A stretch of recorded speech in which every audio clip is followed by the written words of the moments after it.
a gente falar isso, mas é maravilhoso, né? Eu estava ali sentado, meditando, e se terminasse o culto agora, todos nós já poderíamos sair daqui extremamente alimentados, satisfeitos com o que vimos, com o que presenciamos, com o que Deus derramou para cada uma das nossas vidas, através do louvor, através das crianças, oferta, o testemunho desses jovens. É maravilhoso saber que podemos fazer parte dessa família, e mais do que isso, que não estamos parados. Todos nós estamos em movimento, estamos trabalhando, estamos buscando revelar aquilo que é a glória de Deus através das nossas vidas, para a vida de quem quer que seja que chegar perto de nós. Que esse seja o meu sentimento e o sentimento do coração de cada um de nós aqui. Eu sempre digo, a gente não vem todos os domingos à igreja tão somente para receber de Deus, mas a gente vem para repartir, para ver os nossos irmãos. Às vezes você está sentado aí, você nunca bateu um papo com o irmão que está do seu lado. Talvez Deus pode usar você para dar uma palavra, um aperto de mão, um abraço. São coisas tão singelas, coisas tão aparentemente irrelevantes, mas que fazem um efeito tão grande, né? As coisas mais valiosas, mais preciosas da vida não tem preço, né? Não tem custo. É um abraço, é um aperto de mão, é um olhar em direção ao outro, é uma atenção, é perguntar como é que está. Muitas pessoas não têm nem vontade e têm medo de perguntar como é que está, porque tem medo do irmão querer responder e você não vai ter tempo para ouvir. Mas que cada um de nós tenhamos essa consciência em Deus, de que estamos aqui para fazer a vontade do nosso Pai. E a vontade do nosso Pai é exatamente servir uns aos outros, olhar pela necessidade do outro, olhar pela carência do que está ao nosso lado. Que Deus coloque em nós esse espírito de olhar para a vida dos irmãos e não somente de uma maneira contemplativa, mas que a gente possa cuidar uns dos outros, cuidar principalmente dos da família da fé. Né? Aqui é a nossa casa, é a família do Senhor, essa aqui é a sua casa. Já foi perguntado aqui, mas quem está aqui hoje pela primeira vez? Só para mim ter uma ideia. Tem alguém que é a primeira vez que está vindo? Ali, ó, tem uma irmã lá, outros ali. Olha, sejam bem-vindos, viu? Aqui é a sua casa, eu estava observando vocês desde lá do café da casa. Vocês sejam muito bem-vindos. Toda vez que vocês quiserem vir aqui para vocês terem uma ideia, olha para trás ou para frente, não tem porta. As portas não estão abertas, estão escancaradas para cada um de vocês. É o que nós queremos, em nome de Jesus. Graças a Deus. Esta semana nós tivemos uma experiência fantástica. Eu fui convidado para um encontro de pastores lá em São Paulo, da Aliança Evangélica Brasileira. E eu tive o privilégio de poder participar daquele evento, mais ou menos uns 70 pastores, e tinha gente do Brasil todo, representatividade de todo o Brasil. Tivemos comunhão com os nossos irmãos lá do Rio Grande do Sul, as cidades que foram muito mais abaladas pela enchente, e nós vimos ali homens de Deus compartilhando dos grandes feitos que o Senhor fez através da vida da igreja no Rio Grande do Sul. Tivemos gente do Amazonas, São Paulo, Rio, Brasília, e me chamou a atenção que eram homens comprometidos com o Evangelho de Jesus, homens sinceros, homens que amam a Jesus.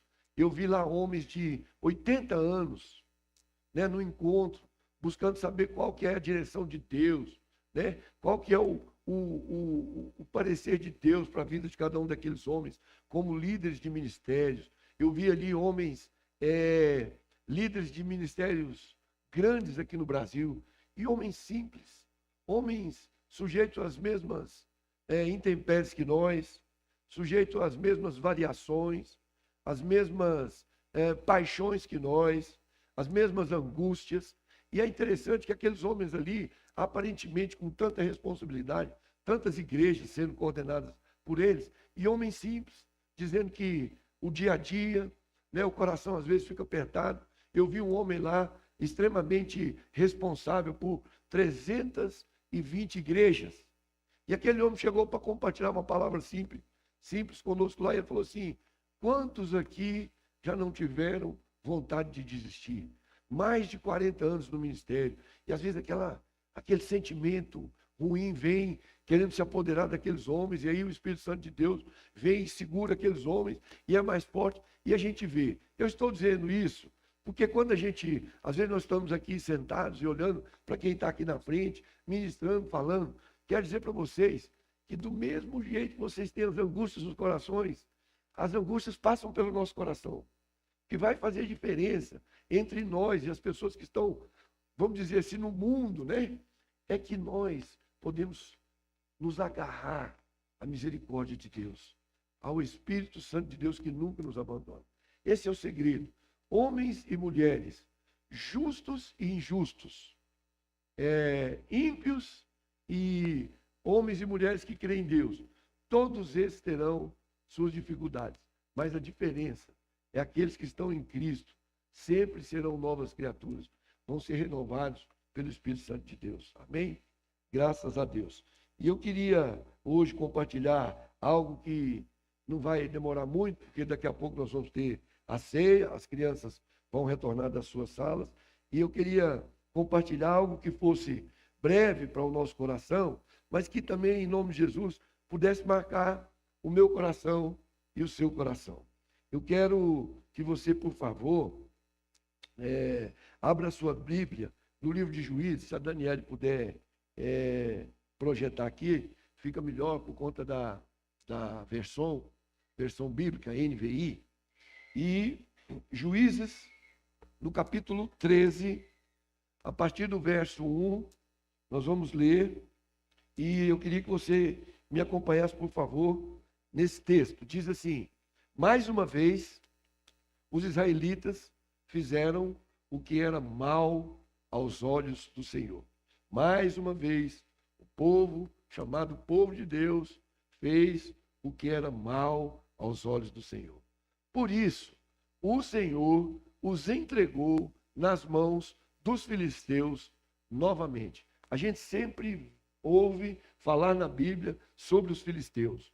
O povo filisteu era um povo que constantemente oprimia o povo de Deus. Então, o Senhor os entregou nas mãos dos filisteus durante 40 anos. Certo homem de Zorá, chamado Manoá, do clã da tribo de Dan, não tinha filhos, porque a sua esposa era estéril. Essa é uma angústia que acompanha as mulheres desde a época antiga. Uma mulher que era estéril era uma mulher muito afligida. E a palavra de Deus revela que a mulher volta um versículo lá, por favor, Dani. A palavra de Deus revela que a esposa de Zorá era estéril. Hoje, graças a Deus, nossas mulheres não precisam também ficar tão angustiadas, porque a tecnologia, a medicina avançou de uma tal maneira que você consegue realizar o sonho de ser mãe. E mesmo aquelas que talvez não conseguem, Deus é tão maravilhoso que pode fazer com que você, ainda que a mulher estéril, pode fazer com que você seja alegre mãe de filhos. Verso 3. Certo dia, o anjo do Senhor apareceu a ela e lhe disse: você é estéril, não tem filhos, mas engravidará e dará à luz a um filho. Contudo, tenha cuidado, não beba vinho, nem outra bebida fermentada, nem coma nada impuro. Você ficará grávida e dará à luz a um filho, em cuja cabeça não se passará navalha, porque o menino será nazireu, consagrado a Deus desde o nascimento. Ele iniciará a libertação de Israel das mãos dos filisteus. Depois, continua indo no mesmo capítulo 13, lá no verso 24, por favor. A mulher deu à luz a um menino e pôs-lhe o nome de Sansão.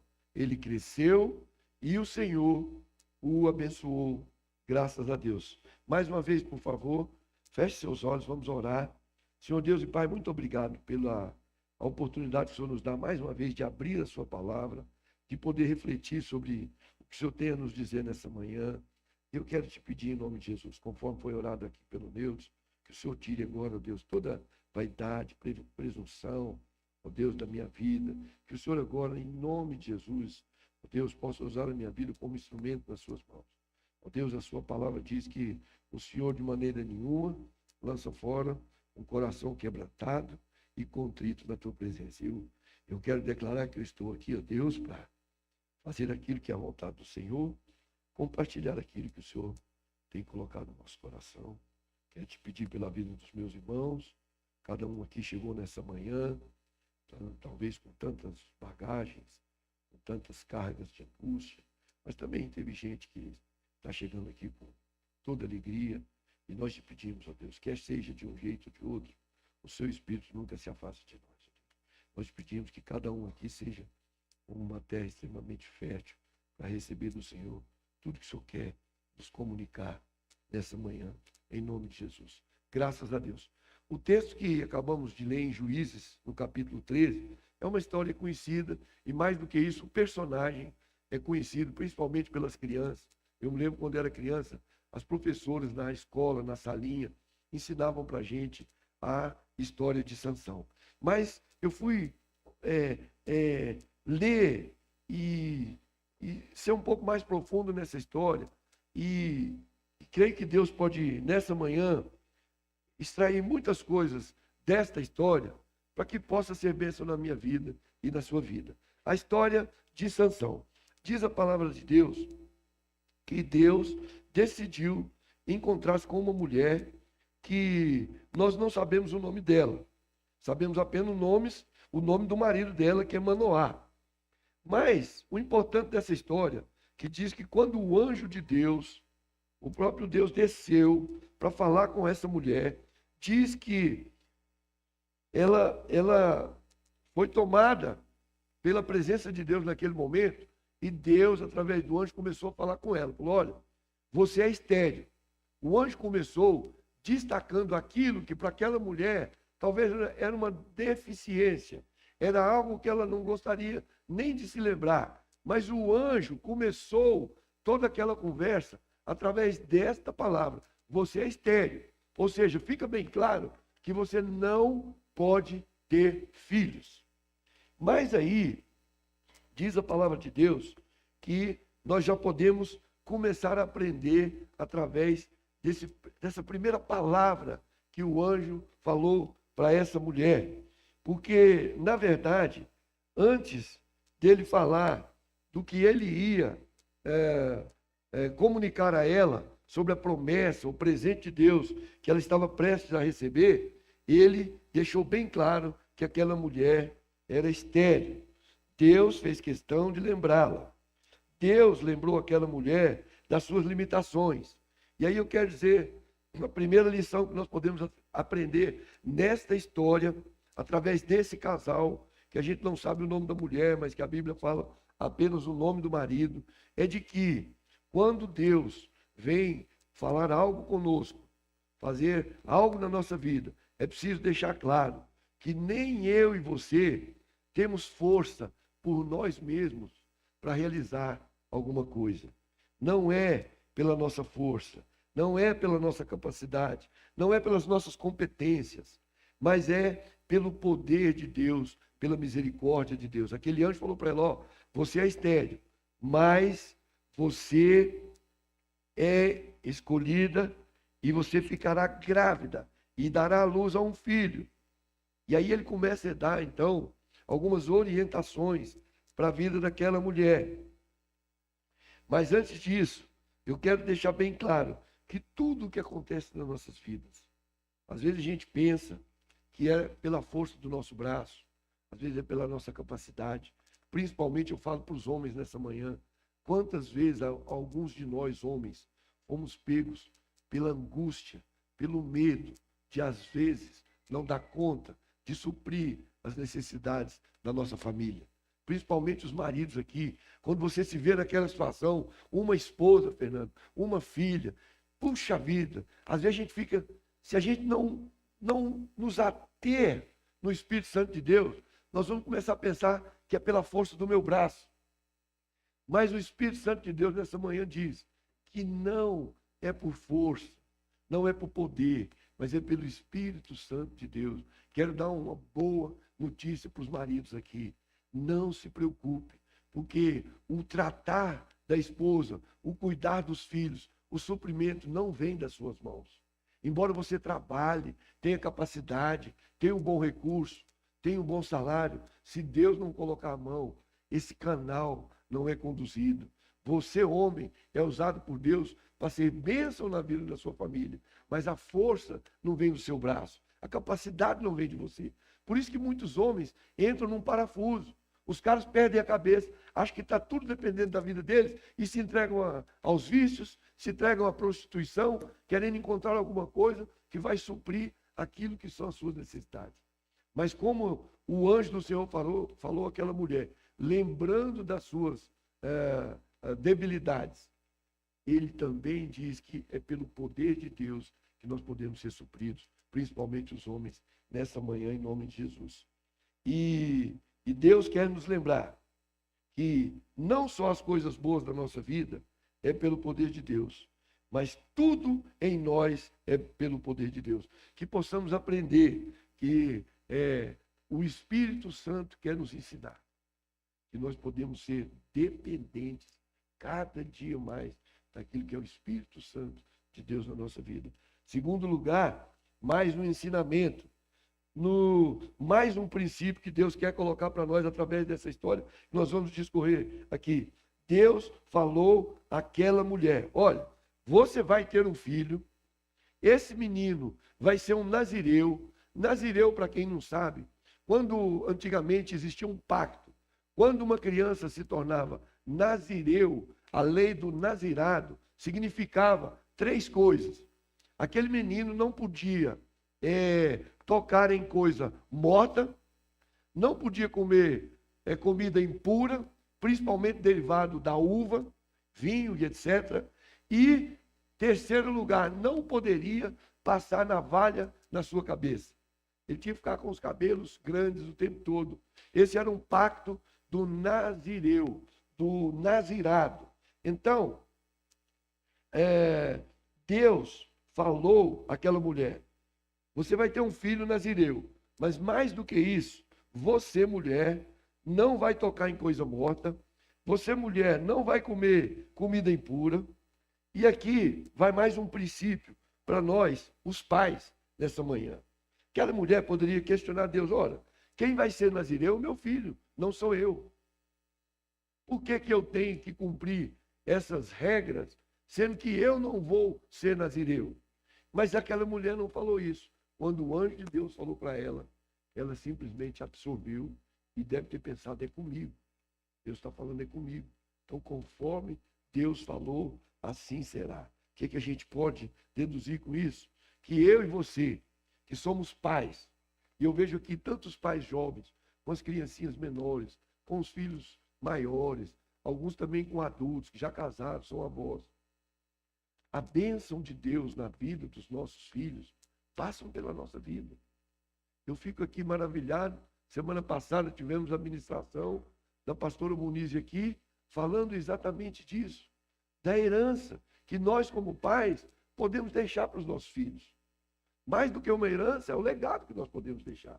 E às vezes a gente tem a falsa ideia de que quando a gente bota um filho no mundo, ele vai nascer, crescer, e a gente não vai ter tanta responsabilidade naquilo que é educação, naquilo que é orientação na vida dos nossos filhos. Papais e mamães, a responsabilidade é nossa. Nós não podemos terceirizar aquilo que são os ensinamentos dos nossos filhos, a educação dos nossos filhos, os princípios e os valores. É muito maravilhoso a gente poder chegar aqui na igreja e ver as titias, os professores, pegando as nossas crianças e levando para salas. Mas eu quero dizer uma coisa para vocês, papais e mamães: a responsabilidade não é da igreja em poder educar os seus filhos. A responsabilidade é minha e sua como pais. Nós não podemos terceirizar a orientação e a educação dos nossos filhos para a igreja, para a escola, para a creche, ainda que tem muitos pais que trabalham e precisam deixar seus filhos nas creches. Não estou fazendo apologia aqui, mas que os momentos em que você tiver com seus filhos, que sejam momentos de qualidade, onde você entende a responsabilidade e o privilégio de repassar tudo que vocês têm aprendido para a vida dos seus filhos. Então, a responsabilidade, a bênção que está na vida dos nossos filhos, passa seguramente pela vida dos pais. Eu me lembro que quando o Bruno era pequeno, muitas pessoas sabem dessa história, eu e a Samira, a gente já tinha uma palavra, uma frase pronta. Quando alguém falava que o Bruno era danado, era terrível, a gente falava, não, ele puxou. Ela falava, ele puxou o meu pai. Eu falava, ela puxou o meu sogro. E aquilo a gente meio que terceirizava para outra pessoa, a gente estava tirando a responsabilidade de nós. Uma vez um amigo que veio até nós, estava conosco numa situação que a gente estava na casa deles. Aliás, os amigos são aqueles que nos falam que a gente precisa ouvir. Nós temos muitos amigos que falam só que a gente gosta de ouvir. Mas esses amigos nos afiaram. Falaram, olha, tem jeito de mudar o rumo da educação do seu filho. Vocês podem ser protagonistas dessa educação. E a gente começou então a entender e cair a ficha. Éramos muito jovens. Achávamos que o tempo ia consertar o Bruno, pelo amor de Deus. Então isso é muito importante. Papai e mamãe, absorva essa responsabilidade, o privilégio de estar com seus filhos em todos os momentos que te sobram. Tem muito papai e mamãe que trabalham, eu entendo isso. Mas naqueles momentos que te sobram, façam com que aqueles momentos sejam os melhores momentos de qualidade na vida de vocês e dos seus filhos. Amém? Graças a Deus. Terceiro lugar que a gente pode tirar dessa história do jovem Sansão, porque a palavra de Deus diz que Sansão começou então a realizar aquilo que era a vontade de Deus aos 20 anos. Durante todo aquele tempo que Sansão nasceu e foi crescendo e vivendo, a Bíblia não relata muito o que aconteceu durante esses 20 anos, mas relata que Sansão começou com 20 anos a desenvolver aquilo pelo qual Deus havia proposto através de seus pais, dando aquela criança como presente daquela família, para aquele casal. E as coisas começaram a dar errado na vida de Sansão, quando ele se afastou do caminho. Sansão conheceu o que eram as coisas boas da vida. E diz a palavra de Deus que ele foi crescendo, treinando, recebendo treinamento sobre como guerrear com os filisteus. E diz a Bíblia que talvez era um dos homens mais fortes que a Bíblia relata, e não era às vezes pela sua capacidade física, porque quando Deus age na vida de uma pessoa, não interessa o físico. Ele pode fazer com que cada um de nós aqui não precisa ir na academia para você ficar forte, porque a força do Senhor está no coração e na mente. E o que aconteceu é que Sansão recebeu tudo aquilo que era o combinado, vamos dizer assim. Quando ele se afastou do caminho do Senhor, ele começou então a tirar os olhos daquilo que era proposto para a vida dele. Diz a palavra de Deus que ele se encantou com uma moça que era exatamente o povo que era inimigo dele, uma moça do arraial dos filisteus. E aí ele deixou seus pais doidos. Ele foi junto aos seus pais e falou assim, olha, eu quero que vocês vão comigo conhecer uma moça lá no arraial dos filisteus. Os pais dele tentaram tirar ele de cabeça, mas Sansão, você não está vendo que ela é filho do povo que é nosso inimigo, ela é filho do povo que quer nos escravizar. Você poderia arrumar uma moça aqui no nosso meio. É sempre assim. A gente sempre quer as coisas mais complicadas. E aí diz a palavra de Deus que Sansão conseguiu persuadir a sua mãe e seu pai e levou eles até o arraial dos filisteus. No caminho, diz que veio um leão contra eles. Olha, Márcio, o Sansão andando aqui com seu papai e sua mamãe, ele já é um jovem, veio o leão. Era para se pensar que todos os três poderiam correr. Sabe o que aconteceu? O Sansão pegou, agarrou esse leão, diz a palavra de Deus que ele rasgou o leão como se rasga um cabrito. Às vezes aqui, muita gente nunca teve experiência de rasgar um cabrito, mas a carne é muito macia, você rasga como um pano. Sansão pegou aquele leão, rasgou ele e jogou no caminho, atrás de uma moita. E continuaram para aquilo que Sansão estava no coração de conhecer uma moça. Pois bem, passaram-se o tempo, Sansão conheceu a moça, apresentou aos seus pais e voltou no caminho.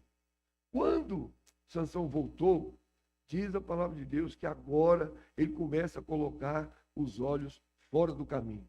Porque a curiosidade de Sansão o fez lembrar do leão que ele matou. Sabe o que ele fez? Deixou os pais dele ali andando no caminho, foi lá atrás da moita, vou ver como é que está o leão que eu matei. E a palavra de Deus descreve com tantos detalhes que quando o Sansão chegou lá, tinha um favo de mel, tinha mel dentro do leão.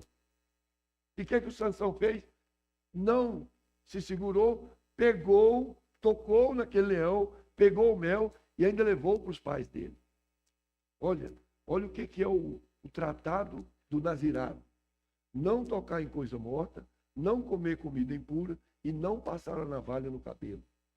Sansão quebrou o primeiro trato, quebrou a primeira regra. Aí as coisas começaram a dar errado para Sansão. E eu quero abrir aqui uma particularidade que, conforme eu falei, a gente é sempre pegado pelo nosso coração para a gente querer as coisas mais difíceis. E aí eu vou contar um pequeno e rápido testemunho para vocês. Estou olhando o tempo ali. Quando eu era jovem, talvez eu tinha 1 ano a mais do que Sansão, ou Gilvan, e eu fui fazer um vestibular. Tinha 21 anos. Tinha 20 anos, perdão. Quando eu cheguei no vestibular, eu olhei para uma moça. E em 5 minutos, a minha vida mudou completamente, porque na minha cabeça passou um filme gigantesco. Eu falei, está ali a mulher que vai ser a minha esposa, a mãe dos meus filhos. Foi isso que aconteceu, Rafael. Acredite se quiser, essa mulher que está do seu lado aí é minha esposa, que eu conheci aos 20 anos. E aí eu fiz o vestibular, Ramos, terminou o vestibular, eu fui lá para o portão para esperá-la. Quando eu cheguei, eu fui logo abordando, né? Você é jovem, muito inconsequente. Eu cheguei e falei, olha, tudo bem, meu nome é Almir, tal. E ela falou muito rápido e diretamente, falou assim, nós não podemos ser nem amigos, nem nada. Falei, por quê? Porque eu sou filho de árabe, muçulmano e palestino.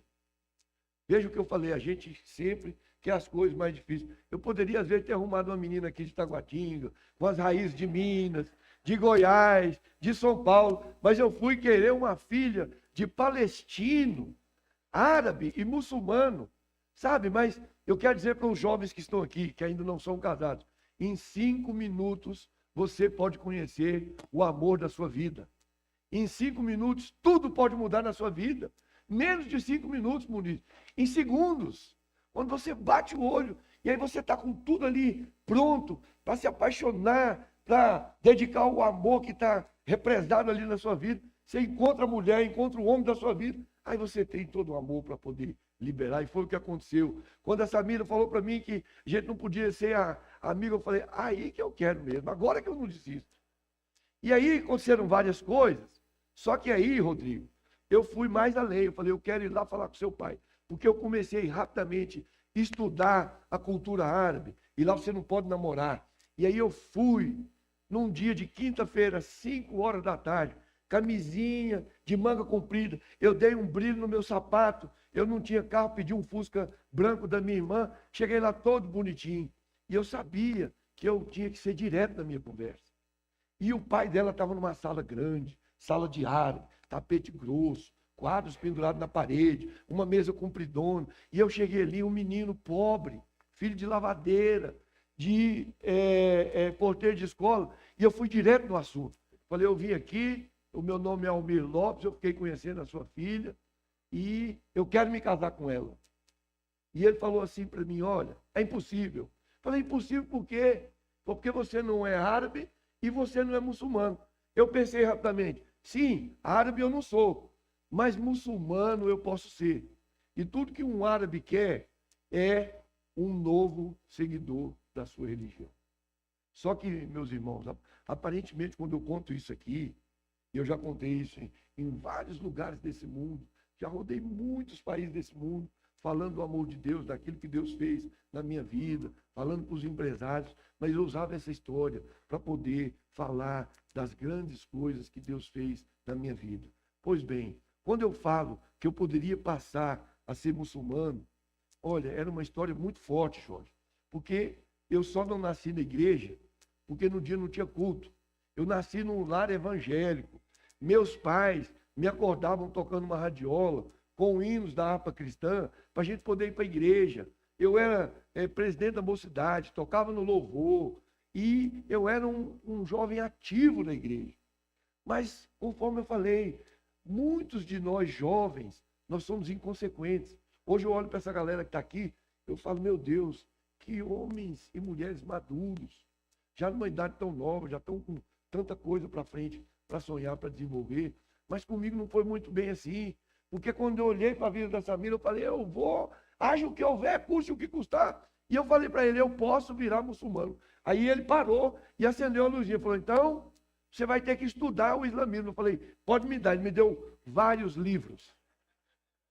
Eu fiquei mais de 3 meses lendo aquilo, comendo, mastigando, aprendendo sobre a religião islã.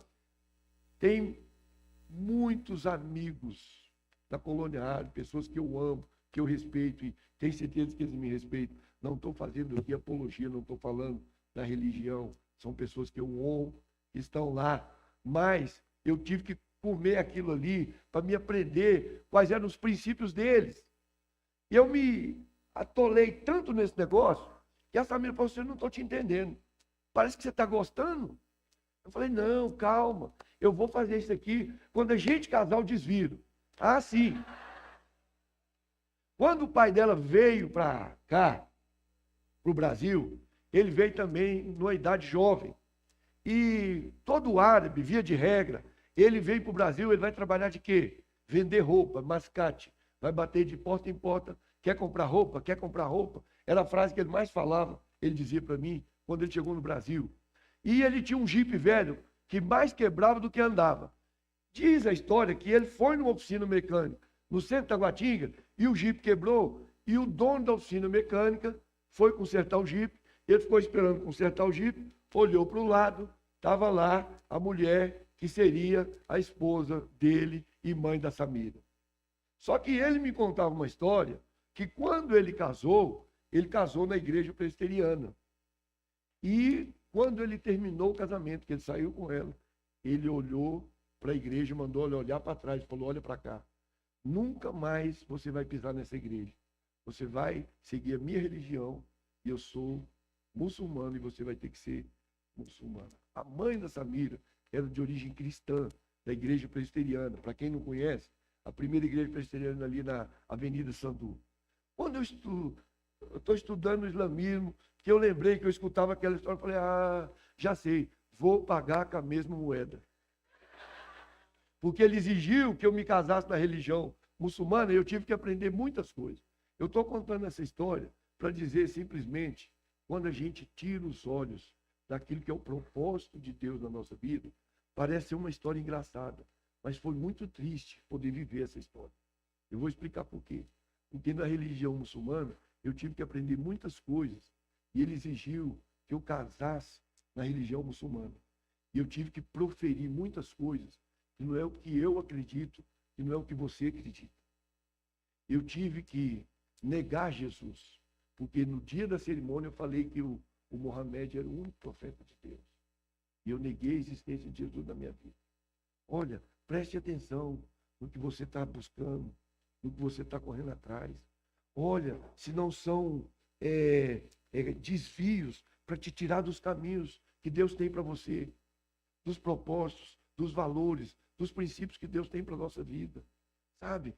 Hoje eu teria uma outra compreensão. Não que eu desistiria do amor da minha vida, mas eu iria encontrar um outro jeito. Talvez fugir.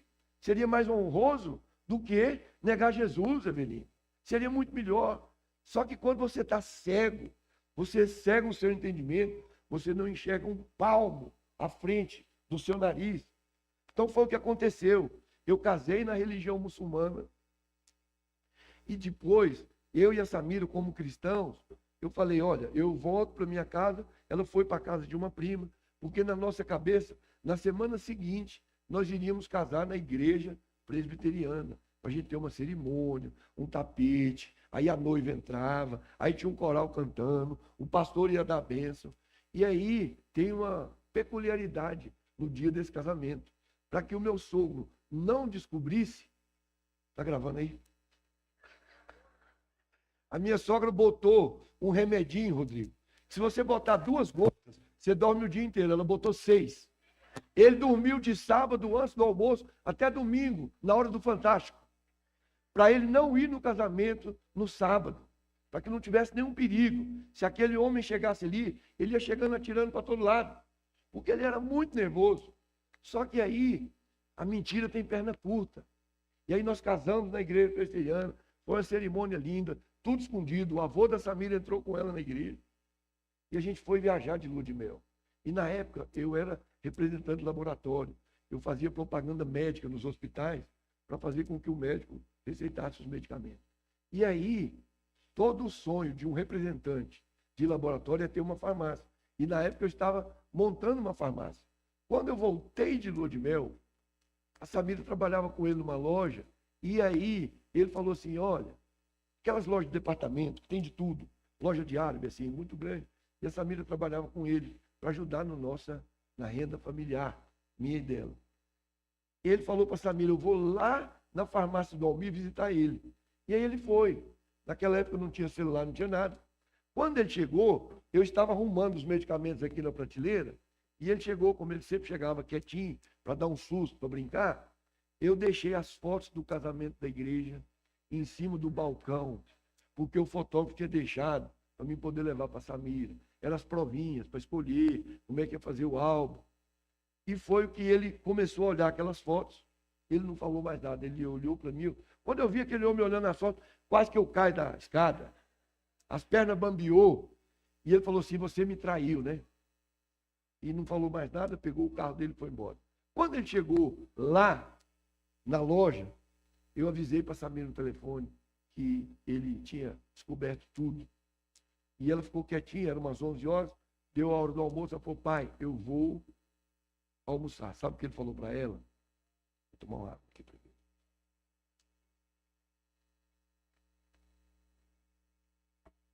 Ele falou assim, olha, você vai e você nunca mais volta aqui. Nunca mais você põe o pé aqui. De hoje em diante você não é minha filha. Você não vai ver mais as suas irmãs, não vai ir mais na minha casa, não vai ver mais sua mãe. E mais ainda, você e o Almir vão me pedir um prato de comida e eu vou chutar vocês. Foi isso que ele falou. Nós começamos a nossa vida de casado com essas palavras sobre a nossa vida, sobre a nossa mente, sobre o nosso coração. Quero dizer para você, papai e mamãe, novamente, há poder nas suas palavras. Veja o que você fala para a vida dos seus filhos. Não interessa a idade deles. O poder da vida e da morte está na língua. Que possamos, cada um de nós, abrir a nossa boca para tão somente abençoar a vida dos nossos filhos. E foi assim que nós começamos a nossa vida. E resumindo, estou olhando ali o horário, nós perdemos tudo aqui. Passamos 7 anos sem poder a Samira ir na casa do pai dela, da mãe dela. Só que com pouco tempo que ele tinha falado isso, a mãe dela veio a falecer. E aí aquele homem perdeu tudo. E foi embora para a Síria, voltou casado, ficou mais um tempo, voltou de novo para lá. Numa certa manhã, pela madrugada, o telefone toca e ele ligando para nós. Samira atendeu e falou, oi Samira, ele foi muito direto. Eu estou aqui na terra e estou passando dificuldade porque estou sendo humilhado aqui na terra. Lá se você não tiver, você não é ninguém. Aliás, não é lá, em qualquer lugar. No mundo, muitos de nós somos avaliados pelo que temos, não pelo que somos. Deus, quando nos olha, Ele olha o coração. Os homens olham o que você tem. Mas graças a Deus que Deus olha o nosso coração. E quando Ele falou assim, eu perdi tudo, eu posso voltar para o Brasil e ficar na sua casa. Olha, e quando isso aconteceu, lá atrás, a mãe dela levantava de madrugada e ia nos visitar, a Samira numa cama chorando. A mãe dela falava para Samira, minha filha, não chore. Você vai ser a filha que vai dar a mão para o seu pai. Ele não tem Jesus. Ele é digno de misericórdia. Nós temos que amar a vida do seu pai. E a mãe dela começou a ministrar no coração da Samira e, por conseguinte, na minha vida.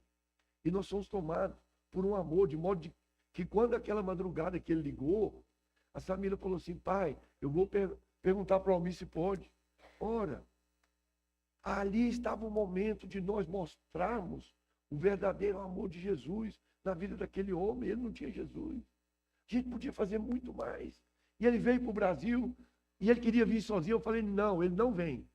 Ele não vai entrar na minha casa sozinho. Ele tem que vir com a mulher dele, porque o homem que casa tem que andar junto com a sua mulher. E aquele homem veio, uma mulher toda tampada, e morou ali durante muito tempo na nossa casa, e a gente pôde manifestar o amor de Deus. Nessa época, morávamos em Uberlândia, tínhamos uma comunidade como essa, e toda aquela comunidade abraçou a vida do meu sogro. Um trouxe uma televisão, o outro trouxe uma geladeira, outro trouxe um quadro lindo para pôr na parede, tapete. Montamos a casa do meu sogro nos fundos da minha casa. E ali a gente pôde, durante muito tempo, abençoar a vida do meu sogro. Eu estou dizendo isso porque Deus usou a vida de um homem, que muitos de vocês conhecem. Quando a gente foi para Uberlândia, foi por ocasião da avó da Samira, morava lá, e a gente não tinha recursos, perdemos tudo. E ela falou, muda para cá. O que aconteceu? Eu tinha uns amigos que eu ia em Goiânia, a história que eu contei aqui, eu encontrava o Paulo Júnior lá, quando eu era bem jovem. E ele morava em Uberlândia. Eu falei, tem uns amigos meus aqui. E nós contamos essa história para o Paulo Júnior, e ele, muito direto, falou assim, olha, vocês têm que ir lá pedir perdão para o seu sogro. Eu falei, mas você não está entendendo, ele é muito bravo, muito nervoso. Mas vocês têm que ir lá pedir perdão. Eu falei, ele pode nos matar. Sabe o que ele falou para nós? Ainda que vocês morram, vai ser por uma boa causa. Vocês têm que ir lá e rever a mentira que vocês fizeram de 7 anos atrás. E aí foi um momento muito lindo na nossa comunidade. Porque aqueles irmãos todos nos chamaram na frente, fizeram com que nós nos ajoelhássemos, e a gente então recebeu a bênção de Deus para poder vir a Brasília e aqui tentar refazer um erro de 7 anos atrás, por inconsequência, por tomar atitudes sem pensar. E foi o que nós fizemos. Viemos para Brasília. E depois de 7 anos, nós não frequentávamos a casa do meu sogro, ele já estava sozinho. E aí o que aconteceu? Eu fui direto no assunto, falei, eu vim aqui para rever um erro de 7 anos atrás. E ele falou, o que é que está acontecendo? Eu falei, eu vim aqui porque eu te enganei, eu menti. Eu falei para você que eu ia passar para o islamismo, mas eu não passei. E eu quero falar para você que eu neguei Jesus, mas eu creio em Jesus Cristo, o Filho de Deus, que me salvou e me restaurou. Por isso eu vim aqui para pedir perdão para você. Porque nós não aguentamos viver do jeito que estamos vivendo. A gente sempre teve facilidade para trabalhar, conseguir recursos. Mas durante esses 7 anos, ganhávamos dinheiro, perdia, ganhava, perdia. Era um vai e vem. Quando eu cheguei para ele pedir perdão, a Samira também, pai, eu preciso que o senhor nos perdoe. Ele baixou a cabeça, aquele homem sério, rude, e ele falou assim, pai não perdoa, pai já perdoou. Talvez foi uma das únicas vezes que eu vi meu sogro chorando, mas o Espírito de Deus tomou conta daquele lugar e a gente pôde ser restaurado nas nossas emoções, porque nós recebemos o perdão. Nessa manhã eu quero falar para você, se você tem perdão para pedir para alguém, não demore, faça isso o mais rápido possível. E se você tem perdão para liberar para alguém, não demore também, seja intencional, faça isso, você vai ver que vai ser muito melhor a forma de você viver. Eu já estou concluindo. Eu quero finalizar dizendo que quando Sansão tirou os olhos do caminho, que ele viu aquele leão morto, e ele tocou, ali o pacto já começou a ser quebrado. Diz a palavra de Deus que ele casou com aquela moça, que chamava Dalila, e aí ele deu um banquete. O que ele fez no banquete? Bebeu bebida destilada, segundo o pacto quebrado da aliança. E diz a palavra de Deus que aquele homem se enveredou por caminhos que ele não mais estava levando Deus a sério. Tanto que a Dalila, como era dos filisteus, eles persuadiram a Dalila para saber qual era o segredo da força de Sansão. Sansão então começou a ludibriar, brincar, falou, minha força está num nervo de pele de animal, a minha força está numa corda nova, a minha força está nas tranças que se fizer no meu cabelo, se fizer a trança eu perco a força. Dalila fez tudo aquilo e nada de Sansão perder a força. E ela continuou persuadindo. Sansão já estava fora dos caminhos do Senhor. E aí ele não aguentou e falou para ela o segredo da sua força, que estava nos cabelos. Ela foi, falou para os filisteus, que descobriu o segredo, chamou um dos filisteus, eles vieram. Sansão adormeceu no colo dela, rapou a cabeça dele, e aquele homem então perdeu a força. Diz a palavra de Deus que além de cortar os cabelos de Sansão, eles furaram seus olhos. Ele perdeu também a visão. E aí já estava tudo degringolado. Mas o nosso Deus é um Deus que não desiste de nós. A palavra de Deus diz que quando Sansão perdeu a força, quando Sansão ficou cego, diz que um homem ia conduzindo Sansão diante do templo, onde estavam 3.000 filisteus, e eles estavam ali zombando de Sansão, brincando. Diz que Sansão orou a Deus. Só que quando Sansão orou a Deus, tem um versículo aqui, muito, talvez, um dos versículos mais tristes da palavra de Deus. Diz a palavra de Deus que Sansão, não precisa colocar, Dani, é muito rápido aqui, já estamos concluindo. Diz a palavra de Deus que Sansão orou a Deus, falou: Deus, por favor, é a última coisa que eu te peço. Só que Sansão não sabia, de acordo com o livro de Juízes, no capítulo 16, verso 20, mas ele não sabia ainda que o Senhor já se havia retirado dele. Meu Deus, que coisa triste, que coisa angustiante. O Espírito de Deus havia se retirado de Sansão. Mas diz a palavra de Deus que ainda assim, Sansão orou a Deus e falou: por favor, me dá mais uma chance, uma força, para que eu derrube essas colunas. E diz a palavra de Deus que o homem conduziu Sansão, botou a mão dele numa coluna, botou a mão em outra, e Deus deu o único restinho de força. Ele deu para Sansão, e Sansão então pôde derrubar aquelas colunas, e todo aquele templo veio ao chão, e ele matou 3.000 filisteus. Diz a palavra de Deus que Sansão matou na sua morte 3.000 pessoas, mais do que matou durante toda a sua vida. Então, esse é o nosso Deus. E concluindo, Sansão não perdeu a glória de Deus na noite para o dia. Assim como o sucesso é um processo, fracasso também é um processo.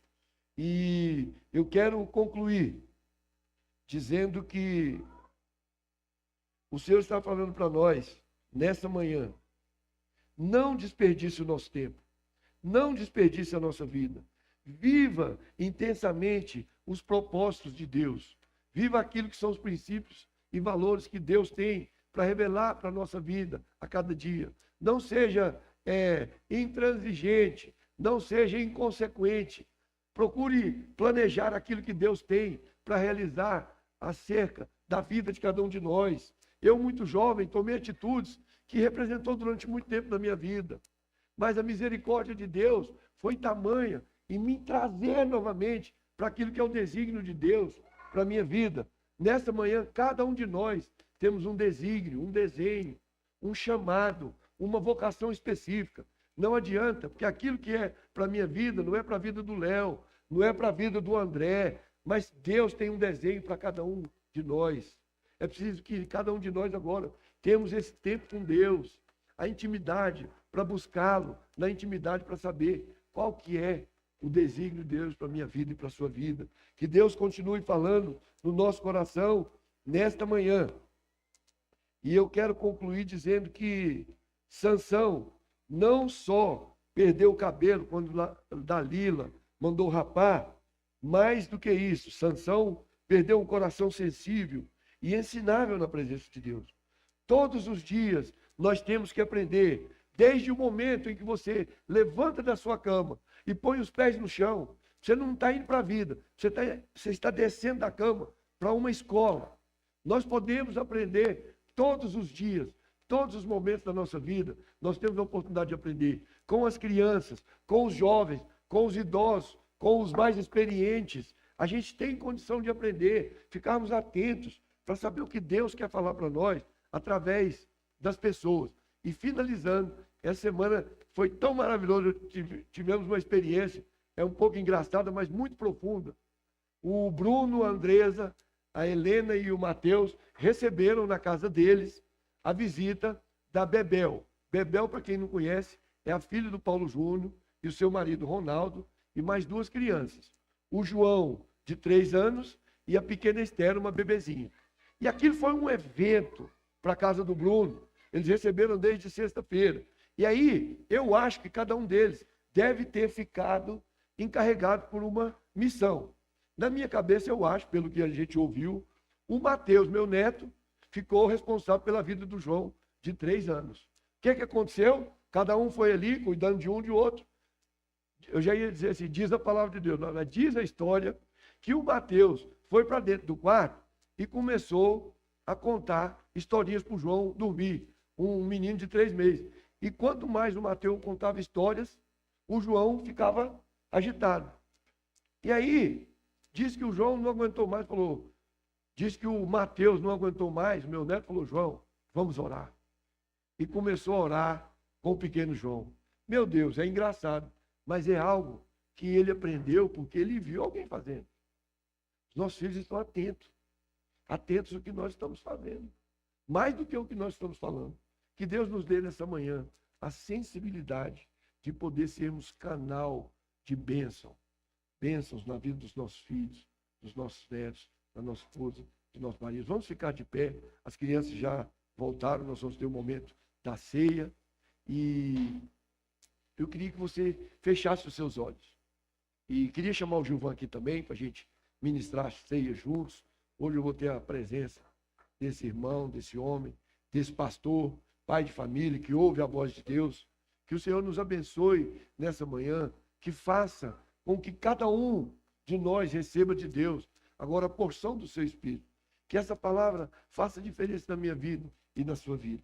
Queria que você fechasse os seus olhos e você agora orasse a Deus mesmo, para que Deus te dê sensibilidade, para que Deus te dê um coração ensinável. Todos os momentos da nossa vida é momentos em que a gente pode aprender algo. E aí eu vou tocar essa gaita e profeticamente eu quero, no momento em que eu estiver tocando essa gaita, que você feche seus olhos e receba de Deus, como Davi tocava aquela harpa, que o Espírito Santo de Deus sopre agora na sua vida, com toda a intensidade, trazendo graça, trazendo paz, curando as feridas da nossa alma. Nós iríamos ter um momento de oração aqui, mas já estamos avançados na hora. Mas sinta-se abraçado pelo Espírito Santo de Deus nessa manhã. Que o Espírito Santo de Deus haja na sua vida. E você feche seus olhos, nós vamos tocar um hino aqui, que você possa ser comunicado por Deus através desse hino. Esse bemol. Senhor, meu Deus.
Aleluia.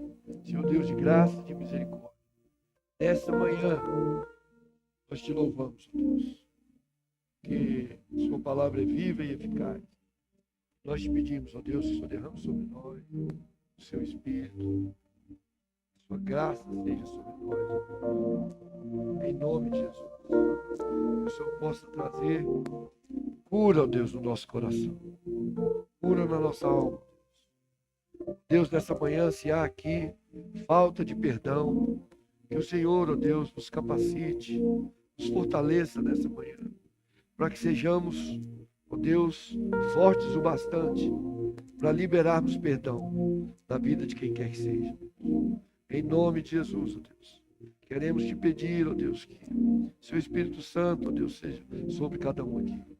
Em nome de Jesus, derrama, Deus, a paz que excede todo entendimento. E agora, em nome de Jesus, ó Deus, nesse momento de comunhão, nesse momento, ó Deus, de ceia, Deus da família da fé, nós te pedimos, ó Deus, que o seu Espírito haja, Deus, fazendo com que cada um aqui se sinta parte, ó Deus, desse momento. Essa mesa da comunhão colocada diante de nós, é para que, ó Deus, cada um de nós sejamos sarados, ó Deus, sejamos sustentados, alimentados, ó Deus, mais do que pelo corpo de Cristo, ó Deus, pelo teu Espírito Santo, ó Deus, pela tua graça, pela tua misericórdia. Em o nome de Jesus, Senhor. Em o nome de Jesus. Amém. Eu queria só falar alguma coisa antes, de que a gente sempre fala isso aqui na nossa comunidade. Muitas vezes, as pessoas falam assim, olha, você tem que fazer uma análise da sua vida, para ver como é que você está, para que você então possa participar dessa ceia da comunhão. Amém. É isso mesmo. A palavra de Deus diz isso. Examinai-vos, cada um de vós a si mesmo. Mas depois de você examinar, você se coloca diante de Deus, pede perdão pelos seus pecados, rasga o seu coração e você tem acesso a essa mesa da comunhão. Então que o Espírito Santo de Deus haja com liberdade na sua vida, perdoando os seus pecados, e que você seja esse homem, essa mulher, que seja quebrantado diante de Deus, para que essa mesa você tenha acesso como a mesa daqueles que são filhos do nosso Pai. Amém? Gilvan, por favor.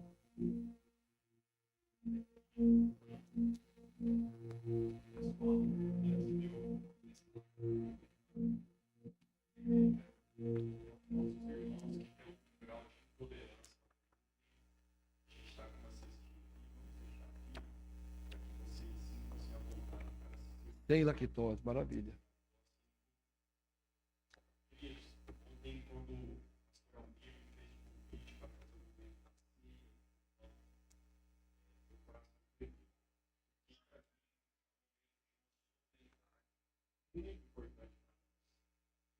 Quando eu era criança, o dia da ceia era um culto muito especial. Era um culto que normalmente era à noite, na igreja que a gente participava. Lembra que hoje é um culto da ceia. E a gente tinha que preparar a melhor roupa. Então, às vezes, no sábado, se tivesse alguma festinha, a gente não usar aquela melhor roupa para poder no domingo usá-la no culto da ceia. E assim eu aprendi. E o meu coração hoje transborda de alegria, porque eu consigo testemunhar disso. Tem igrejas que têm a ceia todos os domingos, tem igreja que é uma vez por mês, ou um culto só para a ceia. Mas o Senhor, Ele nos deu o entendimento para a nossa casa, que a ceia é uma vez ao mês, e ela é para todos aqueles que se aliançarem em Jesus. Então hoje, antes dessa ceia, eu quero te perguntar, se você ainda não teve esse encontro de manifestar publicamente que você entregou a sua vida a Jesus, eu queria te convidar aqui à frente. Aleluia. Eu quero te convidar para que você faça isso na convicção. Amém. Que essa mesa ela não é somente para quem entendeu que é escolhido, mas ela é para todos que entenderam a cruz. E eu preciso que você se posicione a isso. Caso contrário, você está virando para Jesus falando, Cristo, a sua cruz é insuficiente para mim.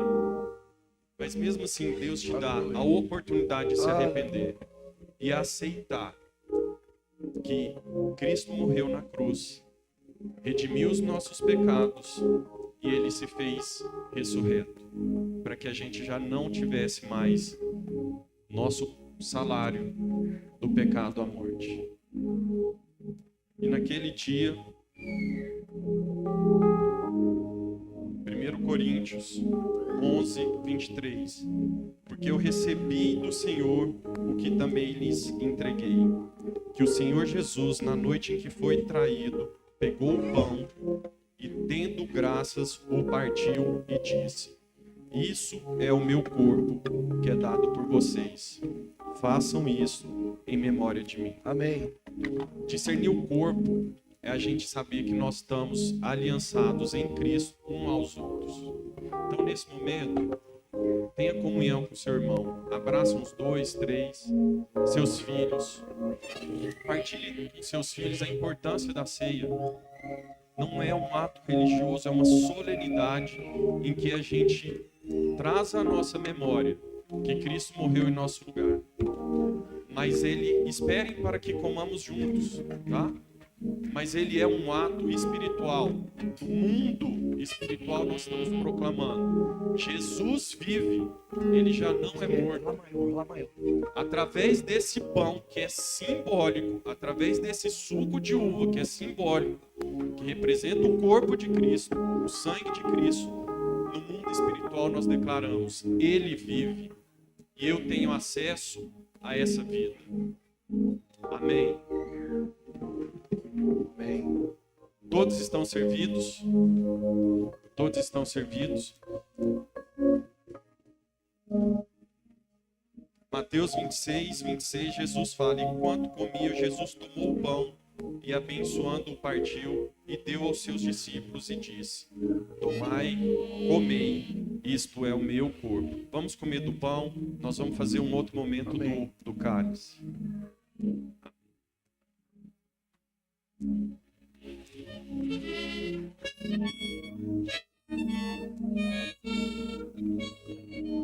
Lá maior.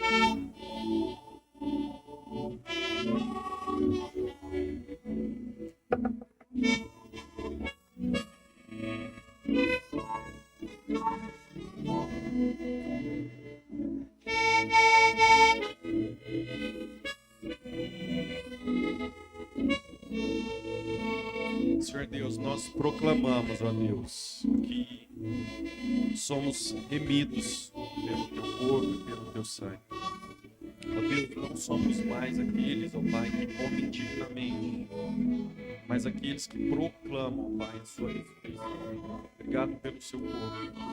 No mundo espiritual hoje, ó Deus, nós declaramos que somos teus filhos, que precisamos do Senhor, ó Deus, vivo em nossas vidas. Ó Pai, não somos mais, ó Deus, aqueles que vivem pelo pecado, mas vivemos, ó Deus, pela consciência transformada. E, ó Deus, somos teus filhos, e o Senhor o nosso único e suficiente Salvador. Amém, Jesus. Amém. Graças a Deus. Amém. Graças a Deus. Louvado seja o nome do nosso Senhor. Podemos todos agora beber do cálice. Esse é o cálice da nova aliança. É o sangue do Cordeiro que foi derramado em meu favor, em seu favor. Para que hoje eu e você pudéssemos ter acesso, né, a essa misericórdia, a essa graça, a essa presença do Espírito Santo que não está do nosso lado, mas está em nós. Em nome de Jesus, bebamos todos dele. Amém. Amém.